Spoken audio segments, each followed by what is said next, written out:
tara ulit for new discovery. Although hindi naman siya new discovery na siguro for everyone. Kasi matagal na si Ace Water Spa. Pero ang twist lang nito is mag-stay din tayo sa hotel nila. So samahan nyo kami. Kasama ko ulit si our friendly neighborhood. Tita Paula. So, samahan nyo kami kung ano yung experience natin sa Ace Water Spa and sa hotel.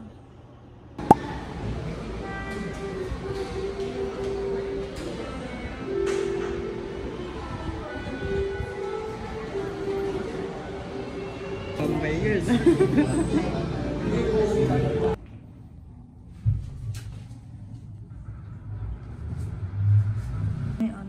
Anong number? 17. 09. Here.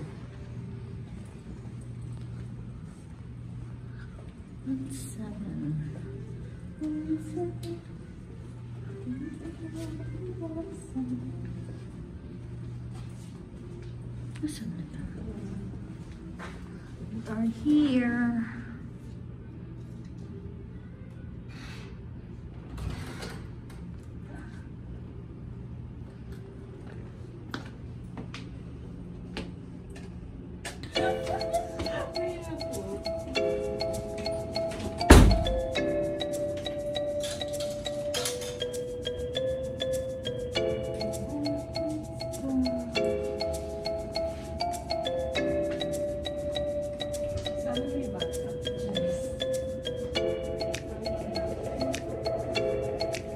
Laki-laki din. Baka naman si R.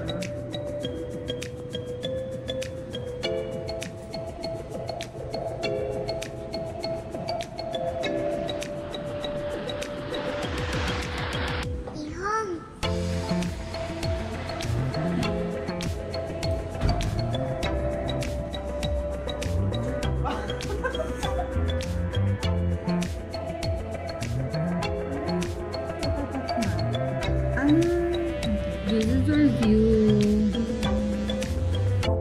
Bubongs. Yung sunset mamaya.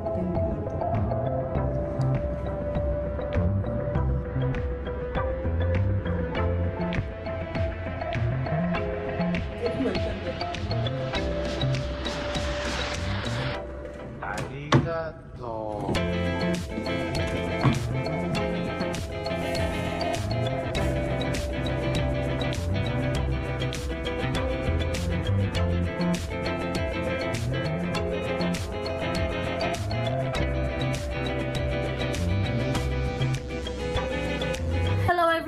Nandito na kami sa room namin. Pinakita ko naman na yung room tour. Inuna ko na yung room tour sa inyo para nakita nyo agad.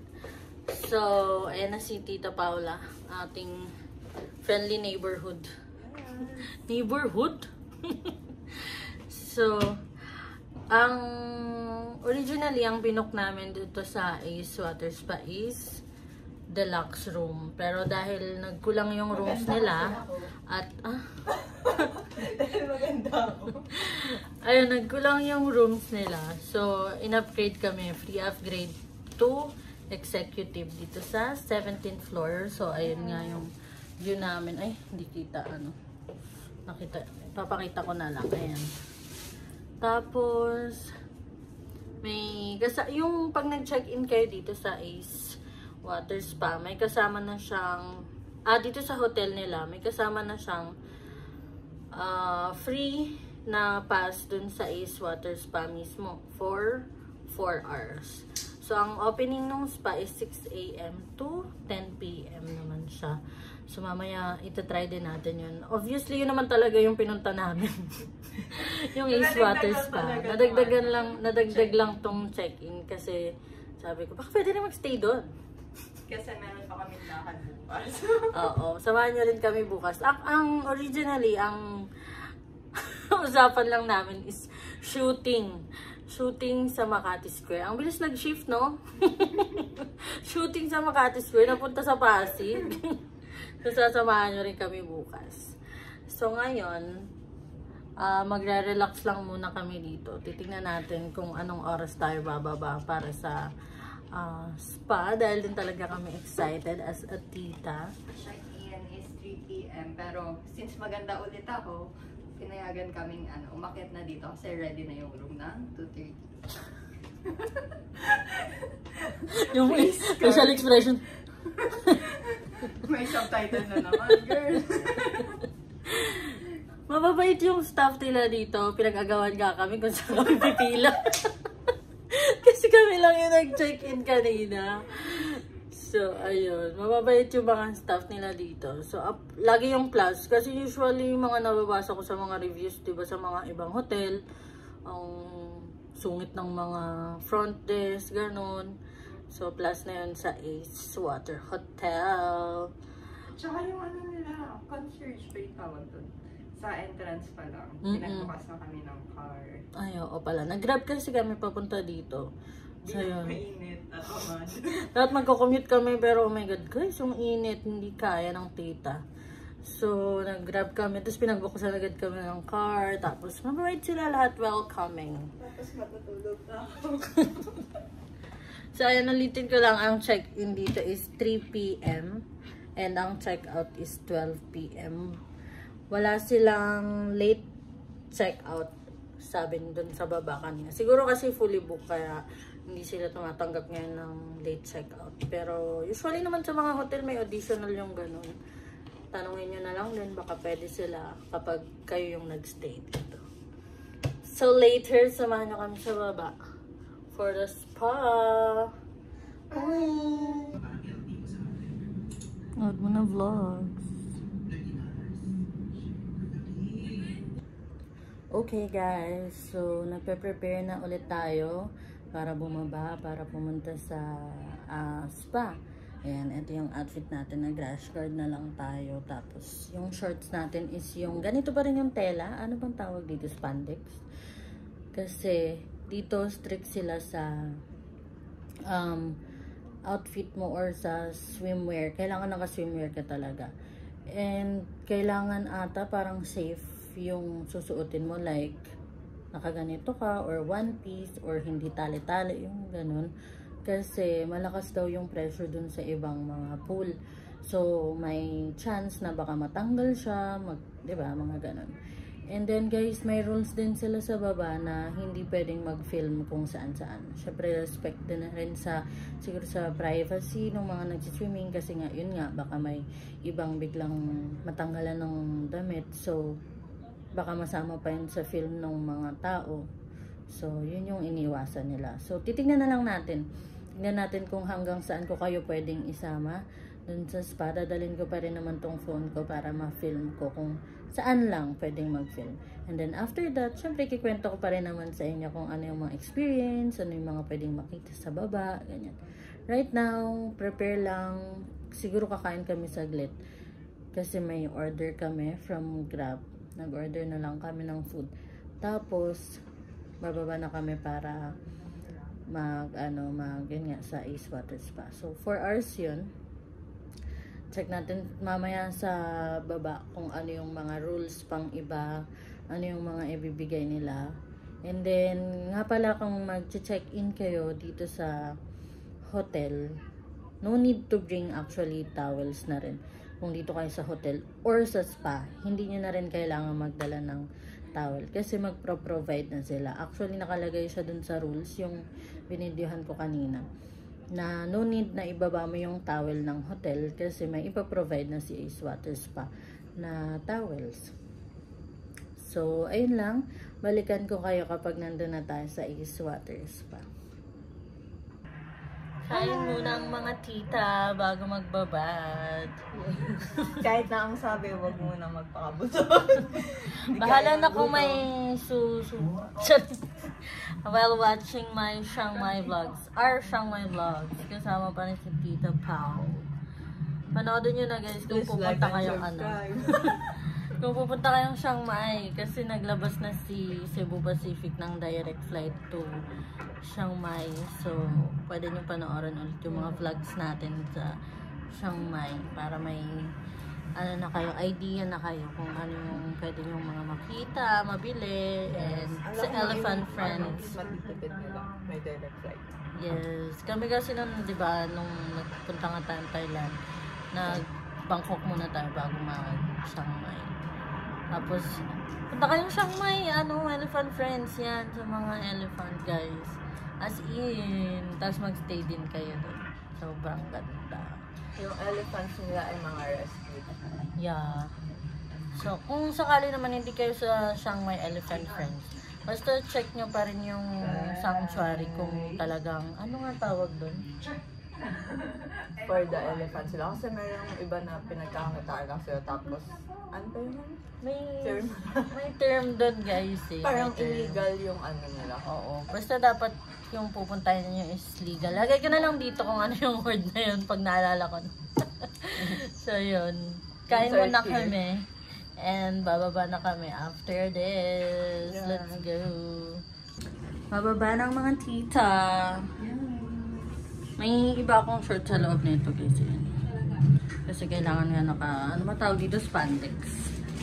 Ito si Tita Pao. Tito pa. Na magbebenta sa ano? Sa loob. Ayun, bang naniningil siya ng utang. Magbibigay ng mga epektos, guys. Let's go guys.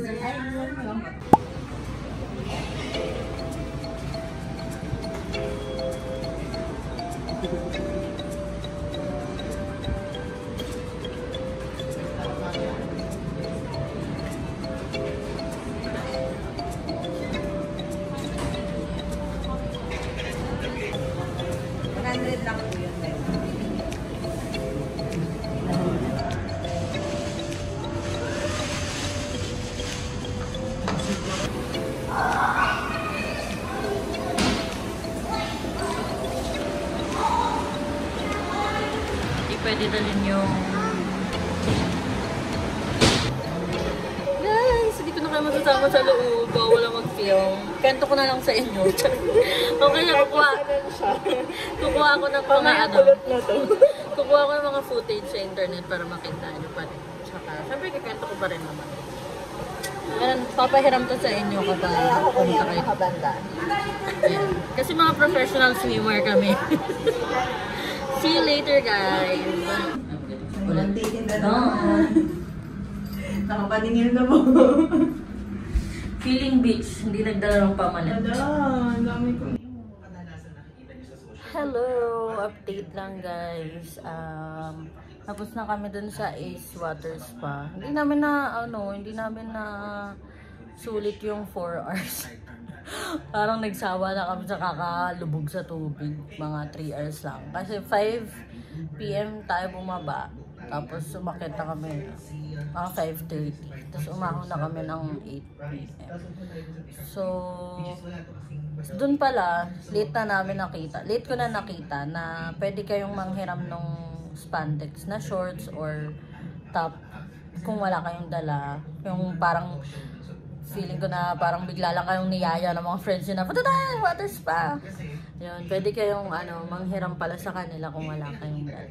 Tapos kung mag-stay kayo dito sa hotel, tapos katulad ko na hindi kayo nakapagdala ng pamalit, pwede kayong tumawid na papuntang hotel, pero dapat hindi na kayo tumutulo. Tapos hindi nila ipapadala yung tao. So yun, mabilis lang naman kasi may parang malaking blower dun sa tumapat na lang ako. Yung mga amenities pala guys sa baba, dun sa spa, is meron silang malaking lap pool. 4.3 feet lang naman siya. So, iwas lunod talaga. Pang lang, parang pang exercise, balik-balik lang, swimming. Tapos, syempre yung water spa, maraming parang mga pressure. Meron sa legs, sa back, tapos meron pa yung buong likod mo, parang shower sa acupuncture. May mga naman doon instruction kung paano yung position nyo, kung ano yung benefits niya, ganyan. Tapos, ano pa bang mga meron? Merong sauna. Dalawa yung sauna nila pero isa lang yung nakabukas kanina, and then dalawa rin yung steam room pero isa lang din yung nakabukas kanina. Tapos yung favorite ni Tita Pao na herbal bath. Yung mga ano ng herbal bath is mint, jasmine, lavender, and rose. Tapos sa gitna is yung favorite ko naman na cold pool. Kasi kailangan tuwing aahon ka galing sa mga herbal bath kasi may init yun. And, o kaya sa mga sauna, tsaka sa steam room at magpa-cool down ka. So, siguro kailangan mo mag-ano din sa cold pool para mag-low yung temperature ng body mo. Tapos, yun yung mga meron dun. Nakarelax naman siya, guys. Kaso nga lang kasi kapag matagal ka na nasa tubig, parang nakakaano din. Tapos, syempre nakakagutom 4 hours. So, ayun, hindi naman nasulit yung 4 hours. Pero, okay lang. Sulit na din naman. Kasi hindi ko pala nasabi yung rate netong hotel.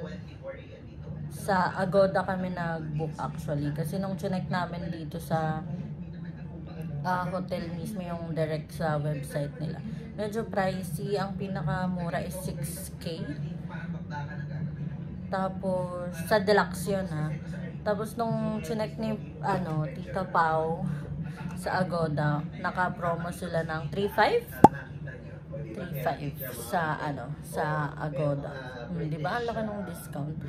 3.5, tapos hati na kayo doon. Diba guys? Tapos magre-relax lang kayo. Free na yung breakfast. Tapos swerte pa namin kasi na-upgrade nga kami sa executive instead na deluxe. So, ayun. Ngayon, naghintay na lang kami ng food. Nagpa-grab na lang ulit kami. Hindi kami mag-dinner sa restaurant nila. Pero itatry natin mamaya sa Sky Lounge. Baka tayo, cocktail or something para makita natin yung taas. Sayang naman eh. Kita nyo naman sa background ko. So, siguro kung sa Sky Lounge, sa taas, mas maganda yung view. Nasa tayo? 17th floor.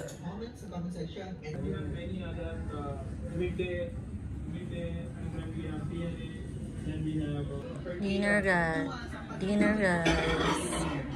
With coffee, oh my god. Ito yung mabuhay ng walang kape. And snack pa ako mamaya. Tita pa nagpapainit pa ang kanyang dinner. And meron din siyang bagong order.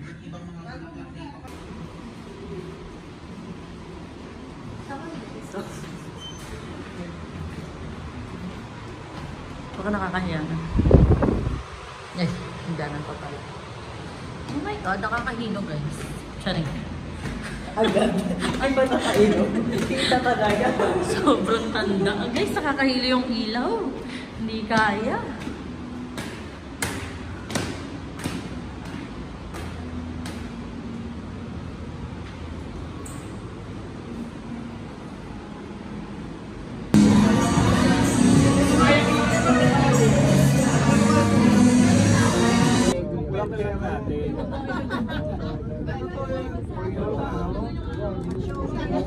Spiral fries. Alam mo, nasarapan ako sa San Miguel.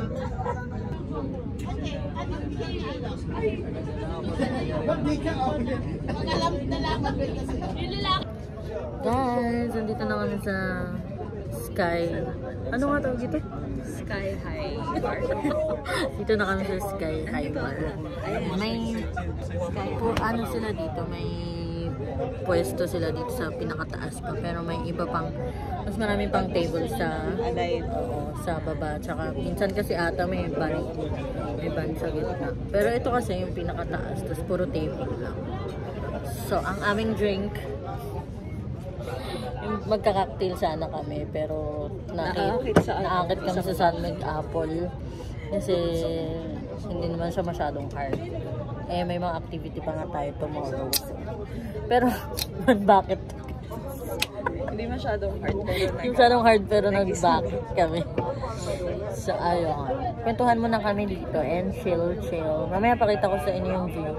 Marami pa kasing tao, so baka, syempre baka maano tayo na binibidyohan sila.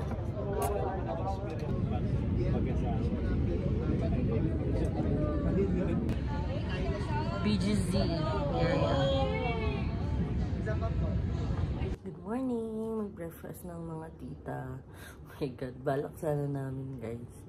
Mga 6 a.m. or 7 a.m. kami bababa para makapaglakad-lakad. Makita namin, gusto rin sana makita yung gym. Wala. Kasi late kami nakababa, hindi namin namalayan ng oras kagabi sa Sky High Restaurant na 1 na pala. Tapos pagbaba namin nagkwentuhan pa. So ayun, napuyat kami.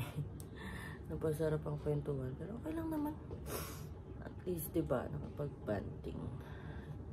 And now, breakfast na tayo.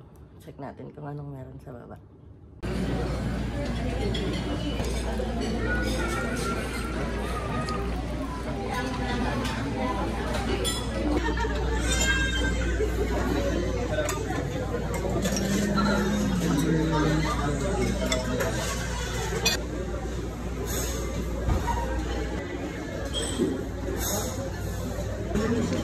Our food.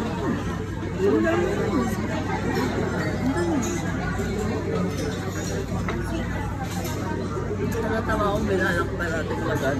Okay guys, so nakaakyat na ulit kami sa galing ng breakfast. Hindi ko na film lahat yung mga food kasi sobrang dami ng tao nang bumaba kami, as in kada lane nun sa main course. Daming tao lagi, kaya parang nahihiya na rin akong mag-film. Siyempre, gusto na rin nilang sumalot tapos mag-film ako na. Ang hirap din naman. Pero at least na-film ko yung iba. So, ayun, ang dami nilang food choices ha. Meron silang mga bread, egg station, tapos yung mga main course nga nila, daming rice, garlic rice. Ano ba? Yung mga ulam nila, hindi ko kasi masyadong parang wala akong gana ngayon kumain ng madami ngayong morning kasi gusto pa namin matulog.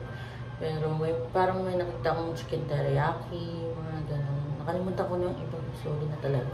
Pero marami silang main course. Hash brown, may pizza, kita nyo naman kung ako ng pizza. Tapos may pasta, may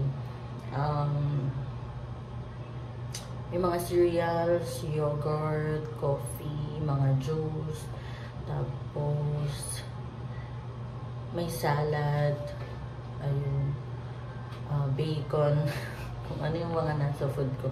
Ayun nga lang, ang downside lang is hindi vegan or vegetarian friendly. Although, yun nga, makakapag-salad ka, makakapag-bread ka, pero syempre, kung gusto mong mabusog, walang ulam for you.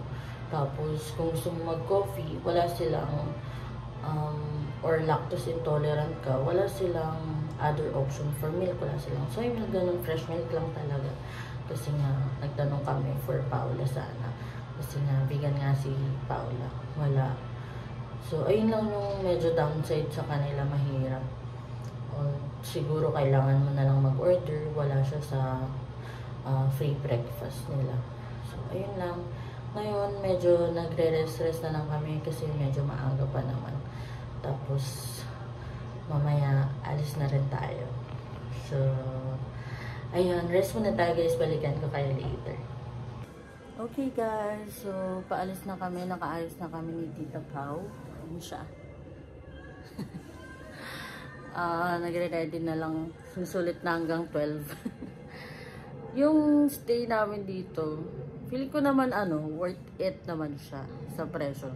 Since naka-sale na tapos na upgrade, na free upgrade pa kami sa executive. Yung cleanliness ng ng room, malinis naman siya pero parang hindi siya well maintained. Kasi may mga molds, may mga parts na may sira, may tiles na may mga ganon. Pero malinis naman siya. Yun nga lang, syempre, kung talagang ano bang tawag doon? Yung talagang tinitignan mo talaga lahat. Yun, makikita mo yun, may mga molds. Pero, malinis naman, maayos, maaliwalas, ganun. Tapos, bawing-bawi pa dun sa mga staff. Kasi lahat sila sobrang bait. Talagang babatiin ka. Tapos may mabuhay, ganun.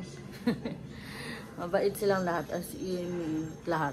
Simula guard hanggang mga receptionist, mga front desk, servers, tsaka housekeeping, lahat talaga. As in, mabait sila. Tapos, sa spa, yun nga, hindi namin nasulit 3 hours lang. Actually, sa 3 hours na yun, medyo nagsawa na talaga kami. Gusto na lang talaga naming sulitin, pero hindi na kinaya. Oo. Tapos, sa breakfast naman, ayun nga, nasabi ko sa inyo kanina na marami namang options, pero kung vegan kayo or vegetarian, hindi siya ganun ka-friendly. Magtitiis kayo sa bread, sa salad. Tapos, di natin sure kung meron silang alternative menu na may bayad na siguro para mag-order ka na lang ng food mo kung hindi mo gusto yung mga nandun nga. And yung sa milk, wala silang ibang option. Hindi fresh milk lang. Pero overall, siguro okay naman na. Since yun nga, nakasale naman na. Arte pa ba tayo? Diba? 3.5. Naka-executive ka na. So, check nyo rin sa Agoda. Baka ma-try nyo or makakuha rin kayo ng sale na yun. 3.5. Mas mura kung ano siya, mas malayo pa yung date. Yung sa amin kasi parang Biglaan. lang. Oo, ganun. Si Paula kasi yung nag-book and nag-check. Although, nag-check ako sa website nga nila, ayun nga, 6K. So, ayun, grinab na namin yung sa Agoda.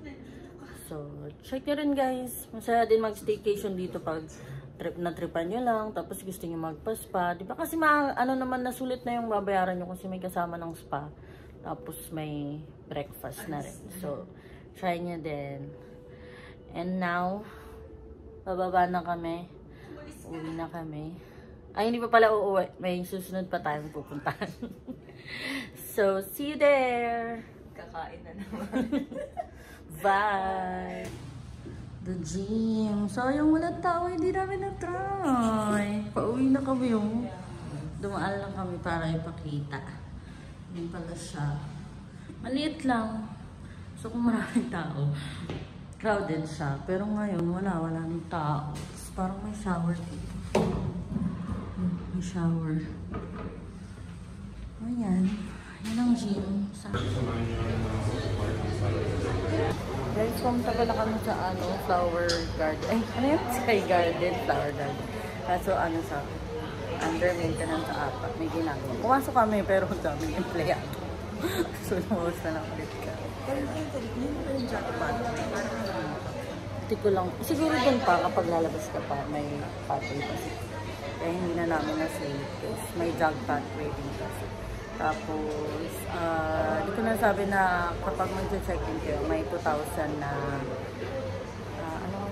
parang ite-deposit kung sakaling may masira or something. Pero makukuha niya naman siya kapag mabilis lang. Nakuha na namin yung kami.